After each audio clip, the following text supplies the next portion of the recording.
Hi ma'am, কেমন আছেন? হুম, আ high, ভালো আছি। তুমি ভালো আছো? জি ম্যাম, ভালো আছি। দেখ মাদারবোর্ডের অবস্থা। হ্যালো ম্যাম, সরি, আমার জন্য আপনাকে একটু অপেক্ষা করতে হলো। আসলে একটু ওয়াশরুমে গিয়েছিলাম তো তাই। হ্যাঁ ম্যাম, আসলে ওর একটু কষা হয়েছে তাই একটু টাইম লেগেছে বেশি। অভদ্র কথা না বললে তোমার হয় না? ম্যাম, আপনি কিছু খেয়েছেন? এই তোরা ম্যামকে কিছু দিয়েছিস? দেখেছেন ম্যাম, আমি কোনো কিছু না করলে ওরা কিছু করেই না। জ্ঞান বুদ্ধি এক একটার একেবারে নাই বললেই চলে। এই কিছু দে, দেখ দাঁড়িয়ে আছে, তাড়াতাড়ি কিছু দে। আরে না, ব্যস্ত হয়ে না আমার জন্য, আমি মাত্রই বসলাম। আসো বসো তোমরা। হ্যাঁ। জি ম্যাডাম, আপনি কি খাবেন? আপনি কে? আমি জিন, ওই যে কিছুক্ষণ আগে কথা হলো। ও হ্যাঁ হ্যাঁ, ভুলে গিয়েছিলাম। না, আমি কিছু খাবো না, ধন্যবাদ। ধন্যবাদ বললে হবে? কিছু তো খেতেই হবে। যদিও জানি যে সুদর্শন কাউকে দেখে আপনি খাবারের কথা ভুলে গেছেন, তারপরও খাবার তো খেতেই হবে। সুদর্শন? কে সুদর্শন? ম্যাম আপনার সাথে জোকস করতেছে। ও এরকমই। হ্যাঁ ম্যাম, আমাদের বাসার জোকার। না মানে ভাইয়া খুব জোকস বলে। খুব ভালো ভাইয়া, অনেক হাসায় আমাদের সবাইকে। আর যে সবসময় হাসির মজার কথা বলে তাকে তো জোকার বলে। বাট এটা শুনতে একটু খারাপ দেখা যায়, কারণ ভাইয়া তো একটু বয়স্ক মানুষ, অনেকটাই বড়, আমাদের সবার অনেক সিনিয়র। মুখ সামলে বল। বয়স্ক মানে? কিসের বয়স্ক? আমি আমার সবে মাত্র কত হবে, 27-28, এর বেশি তো হবে না। বয়স্ক বানিয়ে দিছে? আপনি খেপে যাচ্ছেন কেন? বাচ্চা মানুষ একটু দুষ্টামি করেছে। আর বয়স হলে বয়স্ক বললে সমস্যাটা কোথায়? তাছাড়া আপনার চেহারায় বয়স্কের কোনো ছাপ বোঝা যায় না। আপনি কি ওদের কথা বিশ্বাস করে নিলেন? আমার মোটেও অত বয়স না। আর তাছাড়া ওদের আমার এই সৌন্দর্য দেখে জ্বলে, আমি অনেক বেশি সুন্দর তো, এই জন্য। যাই হোক ম্যাম, আপনার নামটা কিন্তু জানা হলো না। আমার নাম তো জানলেনই, এখন আপনার নামটা জানবো, ধীরে ধীরে পরিচয় হব। তাহলেই তো সামনের দিকে আগানো যাবে। সামনের দিকে আগানো যাবে মানে? মানে ম্যাম, আসলে এমনি ভাইয়া বলতে চাচ্ছিল যে মানে পরিচিত হবে, তারপরে বেলা ভাবিকে জানাবে। ও আচ্ছা, ভাইয়া ম্যারিড? না না না, নাউজুবিল্লাহ, জীবনও না, আমি ম্যারিড না। আমার দেখলে কি বোঝা যায় নাকি আমি ম্যারিড? তাহলে বেলা ভাবি বললো যে ও বেলা ভাইয়ার প্রেমিকা, সে অনেক ভালোবাসে তাকে। যদিও অন্য কারো বউ হয়ে গেছে, কিন্তু এখনো তাকে ভালোবাসে ভাইয়া। ওই নারীকে ছাড়া তো অন্য কোনো নারীর দিকে তাকাই না, অন্য কোনো নারীর কথা ভাবতেই পারে না। বেলা ছাড়া প্রত্যেকটা নারী তার বোন, মায়ের পেটের বোন, তাই না ভাইয়া? Wow, seriously? এই সময় তো এরকম ভালোবাসা খুঁজেই পাওয়া যায় না। জি মানে হ্যাঁ হ্যাঁ, মানে তবে কথা হচ্ছে তার তো বিয়ে হয়ে গেছে, এখন বিবাহিত মেয়েকে নিয়ে ভাবা ঠিক না মনে হয়, তাই ভুলে যাচ্ছি। নতুন কোনো মানুষের সন্ধানে আছে যে আমাকে তার করে নেবে। আর সবচেয়ে বড় কথা হচ্ছে আমার সাথে যাকে মানাবে। শরীরটা আমার একদম চলে যাচ্ছে, না পারতেছি সহ্য করতে, না পারতেছি কিছু বলতে। মাদারবোর্ড গুলারে তো আমি। চিন্তা করবেন না, পেয়ে যাবেন। কোনো না কোনো মেয়ে অবশ্যই কোথাও না কোথাও আছে। কোথাও থাকবে কেন, চোখের সামনেই তো আছে। হ্যাঁ, আসলে ম্যাডাম বুঝাতে চাচ্ছি যে চোখের সামনেই তো আছে, বেলা ভাবেই তো আছে। মানে ভাইয়া বেলা ভাবে ডিভোর্সের অপেক্ষা করতেছে, কখন ডিভোর্স হবে। যদিও 2-3টা বাচ্চা হয়ে গেছে, তারপরও ভাইয়া রাজি, এই জন্য বললো চোখের সামনেই আছে। ম্যাডাম ওর কথা বাদ দেন, আমরা অন্য কথা বলি। শালার পুশালার ওই একটা দুর্বল পয়েন্টে বারবার হাত দিতেছে। তারা আমারও তো সুযোগ আসবে, দেখিস কি করি তখন তোদের। আচ্ছা ঠিক আছে, তাহলে এসব এখন বাদ দিই। তো বলো তোমরা কেমন আছো সবাই? দেখে তো মনে হচ্ছে যে সবাই ভালো আছো, শুধু ভি বাদে, কারণ তোমরা সবাই খুব পরিপাটি ভাবে আছো। ভি মনে হয় এখনো দাঁতও ব্রাশ করতে পারিনি, মাত্র উঠেছো তাই না? জি ম্যাম, কিছুক্ষণ আগে উঠেছি। আসলে আমি ফ্রেশ হওয়ার টাইম পাইনি। আরে সমস্যা নেই, তোমাকে এই অবস্থায় খুব সুন্দর লাগছে। আসলে যে পুরুষ দেখতে সুন্দর সে অগোছালো ভাবেও সুন্দর, বরং আরো বেশি সুন্দর লাগে দেখতে তখন। ম্যাম, আমাকে সুন্দর লাগে। আপনি দেখেন ভিয়ের কাছ থেকে চোখটা সরিয়ে একটু আমার কাছে, মানে আমার দিকে একটু চোখটা নেন, তাহলেই বুঝতে পারবেন আমি কতটা সুন্দর। ম্যাম জানেন, আমাদের গ্রামের সবাই বলতো আমার চোখ দুটো নাকি অনেক মায়াবী, অনেক বড় ভাষা ভাষা চোখ, তো এই জন্য সবাই আমার চোখের প্রেমে পড়ে যেত, মানে মায়ায় পড়ে যেত। তোর তো শুধু চোখ সুন্দর, আর আমার মাথার চুল থেকে পা পর্যন্ত সব কিছু সুন্দর, পারফেক্ট। ম্যাম তো আমার দিকে ভালো করে তাকাই না, এই জন্য ম্যাম বুঝতে পারে না যে আমি কতটা সুন্দর। আরে মামার তো আর সহ্য হচ্ছে না। চুপ থাক, ম্যামের সামনে কোনো সিক্রেট করবি না। ম্যাম যেয়ে নিক, তারপরে দেখা যাবে। মিস্টার জেহব, আপনি কতটা সুন্দর সেটা ম্যাম কিছুক্ষণ আগে A to Z দেখেছেন, তাই আপনাকে বিস্তারিতভাবে বলতে হবে না কষ্ট করে। আর মাথায় এতটুকু রাখবেন, ম্যাম প্রথমত আমাদের শিক্ষিকা, দ্বিতীয়ত তিনি আমাদের গেস্ট, তাই তার সামনে কিভাবে কথা বলা উচিত সেটা আমাকে শিখিয়ে দিতে হবে না আশা করি। আরে তুমি হাইপার হয়ে যাচ্ছ কেন? ইটস নর্মাল, সিরিয়াস হয়েও না। ওরা একটু দুষ্ট আমি ভালো করেই জানি। তবে একটা কথা সবাইকে বলে রাখি, আমি দুষ্ট পছন্দ করি, কিন্তু বেয়াদব না। আর বিশেষ করে মেয়েদেরকে যে ছেলেরা সম্মান করে না। দুষ্টামি করো, ফাইজলামি করো, যাই করো না কেন আমি মেনে নেব। তবে কোথাও যেন গেলে না শুনি যে আমার স্টুডেন্ট কোনো মেয়েকে টিজিং করেছে, কারোর সাথে খারাপ ব্যবহার করেছে, সম্মানহানি করেছে, এসব যেন না শুনি। আর মারামারি, খুন খারাপি এসব তো নাই। আমি বেশিরভাগ এটা বলার জন্য এখানে এসেছিলাম, মনে থাকবে? জি ম্যাম। আর একটা কথা, বেশি ফ্ল্যাটিং চলবে না আমার সামনে। এইসব ফ্ল্যাটিং কিন্তু বোঝার বয়স আমার হয়েছে। জি ম্যাম, তবে আমরা ফ্ল্যাটিং করতেছি না আপনার সাথে।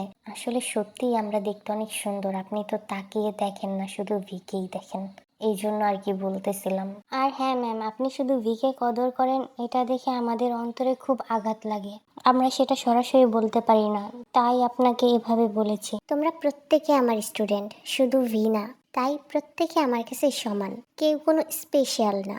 ম্যাম, ওইটা তো আপনি মুখে মুখে বলেন, কিন্তু কাজে কর্মে তো আপনি ভিকেই বেশি কদর করেন। ওইটা তোমাদের কাছে মনে হয়, কিন্তু সত্য হলো আমি তোমাদের প্রত্যেককে সমান চোখে দেখি। হ্যাঁ ম্যাম, আমার কাছেও মনে হয় মাঝে মাঝে যে আপনি আমাদের সমান চোখে দেখেন।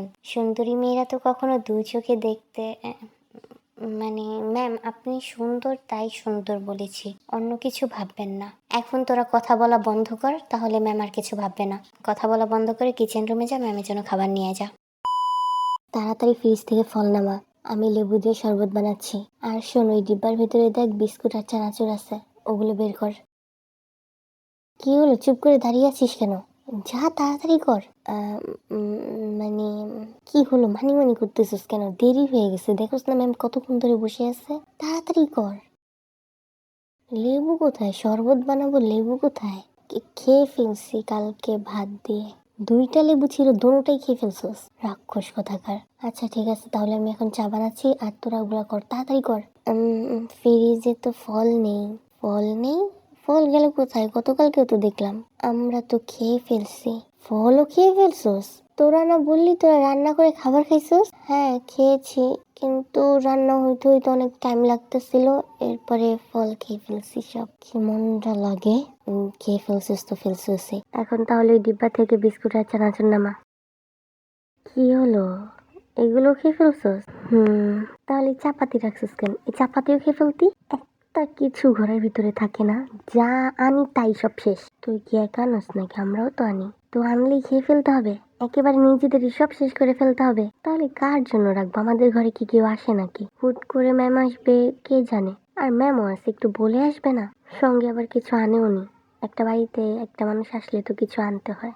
যা ম্যামের সামনে গিয়ে বল, ম্যাম আপনি আমাদের বাসায় আসছেন, কিছু আনেননি কেন? যা। এখন আমি ম্যামের সামনে কি দিব? আচ্ছা শোন, তোরা চা বসা, আমি নিচে থেকে কিছু কিনে আনি দোকান থেকে।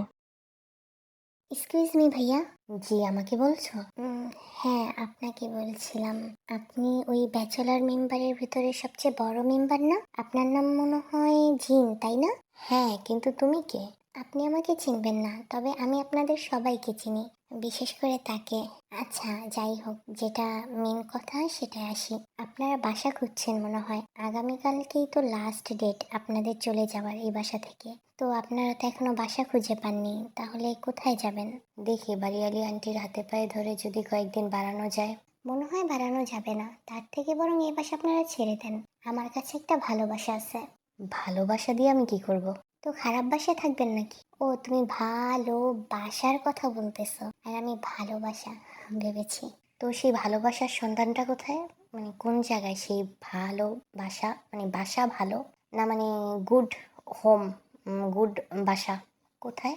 আচ্ছা আমাদের এরিয়ার মধ্যে, আমাদেরই বাসা। ও মানে তোমার নিজের বাড়ি? আমার না, আমার বাবার। ওই একই হলো, মালিকের মেয়ে তুমি।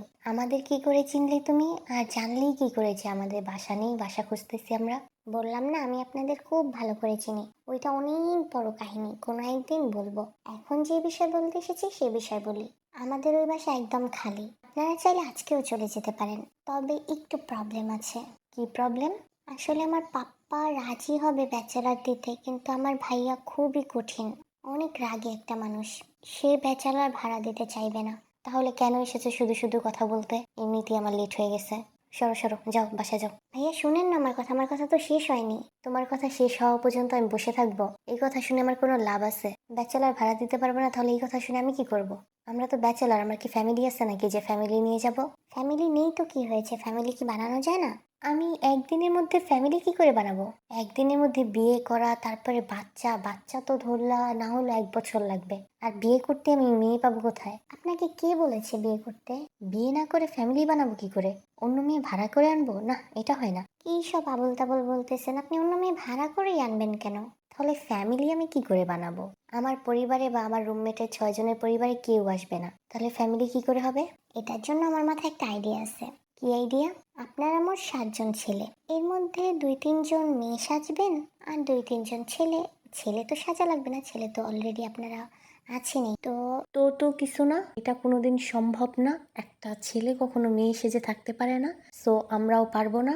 তোমার এই ফালতু বাসা নিয়ে আর ফালতু টকিং নিয়ে তুমি এখান থেকে বিদায় হও পিচ্ছি শোনা। ফালতু টকিং না ভাইয়া, আমার কথাটা শুনেন। কোনো শোনাশুনির কিছু নেই, আমি পারবো না। ভাইয়া আপনাদের কালকে বাড়িয়ালি জীবনেও ওই বাসা রাখবে না, লাথি মেরে বের করে দিবে, তখন কি করবেন? রাস্তায় থাকবো, তারপর মেয়ে সেজে তো আমার পক্ষে সম্ভবই না। আপনি কেন হবেন ভাইয়া? আপনার মাথায় কি এতটুকু বুদ্ধি নাই? আপনি এত সুদর্শন একটা ছেলে, আমি তো জানি আপনি খুব জ্ঞানী, অথচ একটু জ্ঞানটাকে খাটাতে পারছেন না। একটু নিজের জ্ঞানটাকে খাটান ভাইয়া, তাহলেই তো হয়ে যায়। হ্যাঁ ঠিক, আমি আমার জ্ঞান খাটালে অবশ্যই কিছু একটা বের করতে পারবো। ওইটাই তো, জ্ঞানটা খাটান। আচ্ছা ঠিক আছে, আপনার জ্ঞান কষ্ট করে খাটাতে হবে না, এত মূল্যবান জ্ঞান অযথা নষ্ট করবেন কেন? আমি আপনাকে বলছি কিছুটা পলিটিক্স ভাবেন। শুনুন, আপনি ছেলে ছেলেই থাকবেন, আপনাদের যে বাকি 6 জন মেম্বার আছে সেইখান থেকে আপনি মেয়ে সিলেক্ট করবেন। তুমি নাকি আমাদের সম্পর্কে খোঁজ খবর নিছো, খুব ভালো করে জানো। তাহলে তুমি জানো না ওই 7 শালার পোশালায় জিন্দেগি তো মেয়ে সাজবো না। ভাইয়া আমি জানি তো, এটার জন্যই তো পলিটিক্স খাটাবেন। একটা কাগজের টুকরোর ভিতরে নাম লিখবেন, মানে মেয়ে যারা হবে ওইখানে আপনার নাম লিখবেন না, আপনার নাম ছাড়া বাকি 6 জনের নাম লিখবেন, যার ভাগ্যে মেয়ে আসবে সেই হয়ে যাবে। আর ছেলের যেই সাইড, সেই সাইডে আপনার নাম আর সবার নাম লিখবেন, হয়ে গেল। ওয়াও দারুণ তো, এটা তো আমি ভেবেই দেখিনি। ভাইয়া এটা আপনার মতো এত জ্ঞানী মানুষ কেন ভাববে এত ক্ষুদ্র একটা জিনিস? এইসব ভাবার জন্য এই ক্ষুদ্র প্রাণী তো আছে ভাইয়া।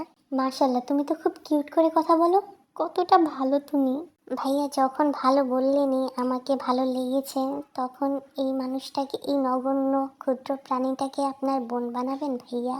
যদিও আমি আপনার বোন হওয়ার যোগ্য না, কারণ আপনি দেখতে অসম্ভব সুন্দর, পৃথিবীর সবচেয়ে সুদর্শন পুরুষ, এত সুদর্শন পুরুষের বোন হওয়ার যোগ্য কি আমি? কখনোই না। আমার মতো এত অসুন্দর একটা মেয়েকে কি আপনি বোন বানাবেন? কেন বানাবো না, অবশ্যই বানাবো। আর কে বলেছে তুমি অসুন্দর দেখতে? তুমি দেখতে মাশাল্লাহ পরীর মতো। আমার বোন হওয়ার একমাত্র যোগ্যতা তোমারই আছে। আজ থেকে আমি তোমার বড় ভাই, তুমি আমার ছোট বোন। থ্যাংক ইউ ভাইয়া, আমি জানি আপনি আমাকে বোন বানাবেন, কারণ আপনি যেমন সুন্দর তেমনি আপনার মনটাও খুবই সুন্দর। আচ্ছা ভাইয়া, এখন তাহলে আসি। আর আমাদের বাসার ঠিকানা, মানে আপনারা যে বাসায় থাকবেন সেই বাসার ঠিকানা আমি আপনাকে ইমেল করে পাঠিয়ে দেব। তুমি আমার ইমেল জানো? হ্যাঁ ভাইয়া জানি, আমি আপনাদের সম্পর্কে খুব ভালো করে জানি সব কিছু। কি বলে? আমার তো শোনার জন্য অনেক আগ্রহ হচ্ছে যে কে তুমি, কেন আমাদের সম্পর্কে এত খবর নিয়েছো। আমরা তো ভাই বোন হয়ে গেলাম, এখন থেকে আপনি সব কিছুই ধীরে ধীরে জানবেন। তবে সব সময় আমার সঙ্গ দিতে হবে, আমাকে সাপোর্ট করতে হবে ছোট বোনের মতো করে। অবশ্যই করব, আমাদের এই মহা বিপদে তুমি ঢাল হয়ে দাঁড়িয়েছো আমাদের পাশে। আমি তোমাকে সাপোর্ট করব না কাকে করব? থ্যাংক ইউ ভাইয়া, আসি তাহলে। ঠিক আছে বোন, যাও, আমাকেও যেতে হবে, বাসায় মেহমান। আমি জানতাম ভাইয়া আপনাকে পটানো বা হাতের খেল, এই জন্যই তো সবার আগে আপনাকেই পটাতে এসেছি। যাই হোক, মিশনটা সাকসেসফুল। এখন আছে বাকি 5 জন, তাদের পটাতে পারলেই হয়ে গেল। তাদের পটানো সহজই হবে, বেশি একটা কঠিন হবে না। শুধুমাত্র আমার রাগী মশাইকে ছাড়া, ইনি মনে হয় জীবনে পড়বে না। ও আল্লাহ, তার মনটাকে নরম করে দাও, আর তার মনের ভিতরে শুধু আমার জন্য ভালোবাসা দিয়ে দাও।